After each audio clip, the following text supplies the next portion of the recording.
안녕하세요. 개포 삼성정형외과 경봉수 대표 원장입니다.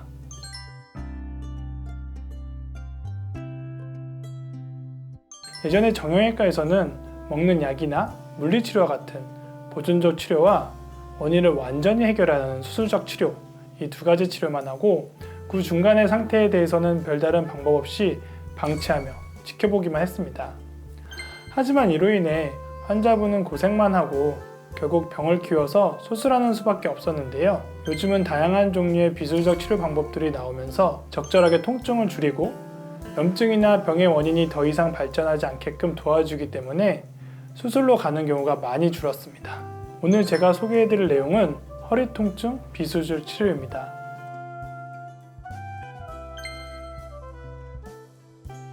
허리 통증에 대해 시술을 할지 수술을 할지 판단하는 방법에는 여러 가지가 있습니다. 우선 환자의 증상과 환자의 호소하는 통증의 정도를 자세히 확인합니다. 엑스레이 또는 MRI 검사를 시행하는데 정도가 그렇게 심하지 않다면 비침수적인 방법인 약물치료, 물리치료, 도수치료 등을 시행하게 됩니다. 만약 환자의 증상과 객관적인 영상의학 검사 소견에서 정도가 심한 경우에는 주사치료를 진행할 수 있습니다. 대표적인 것으로는 신경차단술이 있겠습니다. 신경차단술에서도 효과가 없는 경우에 더 많은 양의 약물을 주입하기 위해 신경성형술, 신경확장술과 같은 시술을 시행하게 됩니다. 반면 환자의 급성 증상이 너무 심하고 주사치료로 효과를 보기까지의 시간이 오래 걸릴 것 같을 때, 그리고 객관적인 영상의학적 소견이 있어 환자를 불편하게 하는 병변이 확실하게 판단되고 이것이 적절한 시간 내에 해결할 수 있다는 확신이 설 때에는 수술을 진행하게 됩니다. 대부분 근골격계 질환에 있어서는 대표적으로 소염 진통제를 처방합니다.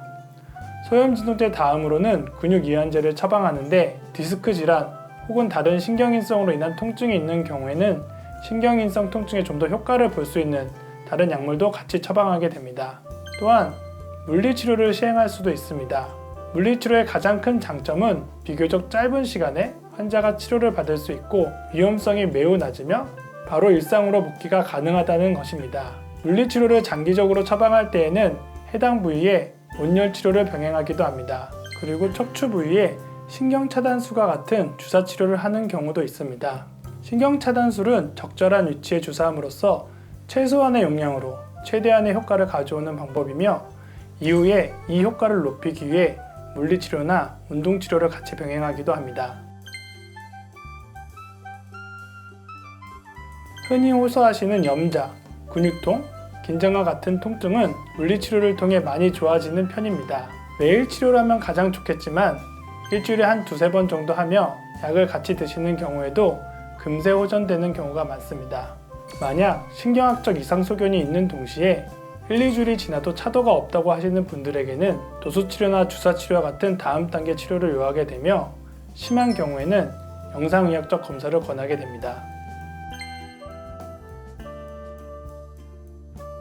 정형외과 전문의를 따고 10여 년 동안 삼성서울병원과 바른세상병원에서 연구도 많이 하고 수술 중심의 치료를 하면서 중간 단계에서 좀 더 관리하면 이렇게까지 나빠져서 오지 않았을 텐데 하며 아쉬운 환자분들이 많았습니다.